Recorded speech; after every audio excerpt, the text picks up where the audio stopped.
Someday, the athlete who one day reigned people's hearts. Between 1978 and 1992, American basketball player Lary Bird reserved a place in people's hearts first by his great modesty and by his distinction in the sport that he has chosen. His continuous victories were the title of this position.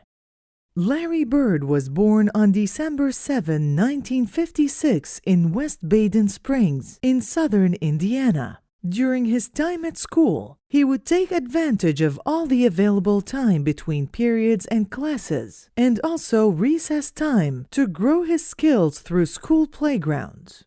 Bird joined the Boston Celtics in 1978 for 13 consecutive seasons. He started at small forward, then power forward, spearheading one of the most formidable front courts. His success began with leading the Boston Celtics to win the Eastern Conference in 1979 and 1980.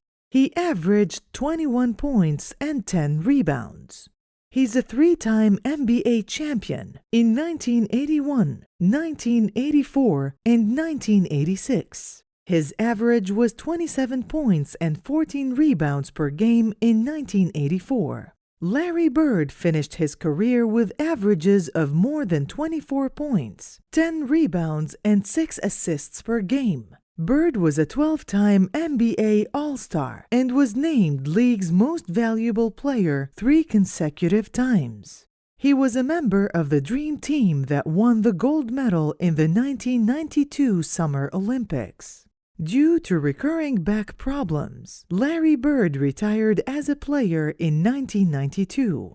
He was voted to the NBA's 50th anniversary all-time team in 1998. Bird served as head coach of the Indiana Pacers from 1997 to 2000. In 2003, he assumed the role of president of basketball operations for the Pacers and held that position until retiring in 2012. He's the only person in NBA history to be named Most Valuable Player, Coach of the Year, and Executive of the Year.